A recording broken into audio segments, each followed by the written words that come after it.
Bonjour, bienvenue chez Photo Thierry de Cholet. Je vais vous présenter le Nikon Z9, le boîtier hybride pro tout-terrain, le dernier vaisseau amiral de la gamme Nikon. Ma première impression de Nikon Z9, c'est cette robustesse, cette prise en main. On retrouve en fait l'ergonomie, le caméra NES de chez Nikon. On retrouve un écran amovible dans tous les sens, en vertical et en horizontal. Un viseur rond très agréable pour la prise de vue. Les points forts de ce boîtier sont tout d'abord ce capteur 45,7 millions de pixels. On est sur un capteur en pilage, c'est-à-dire que vous allez avoir un flux en fait, de débit très important sur l'acquisition. Il est cumulé en plus avec le processeur XPID 7 qui est 10 fois plus rapide que l'ancien processeur XPID 6. Les deux cumulés en font une acquisition très performante.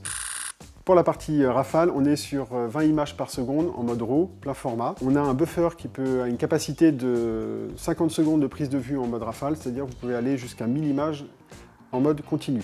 On est aussi sur une rafale 30 images secondes, mais là on est sur un format JPEG en mode large. L'autofocus du Z9, c'est 493 points d'autofocus répartis sur 90% de la surface.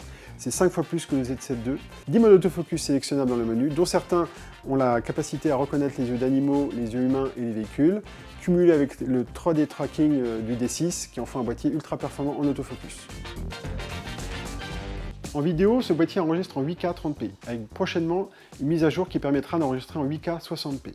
On est aussi sur du 4K en 120p et aussi un enregistrement assez extraordinaire en interne sur du 422 ProRes 10 bits. Et grâce au capteur stacké, on a aussi une absence de rolling shutter pour la vidéo très attendue.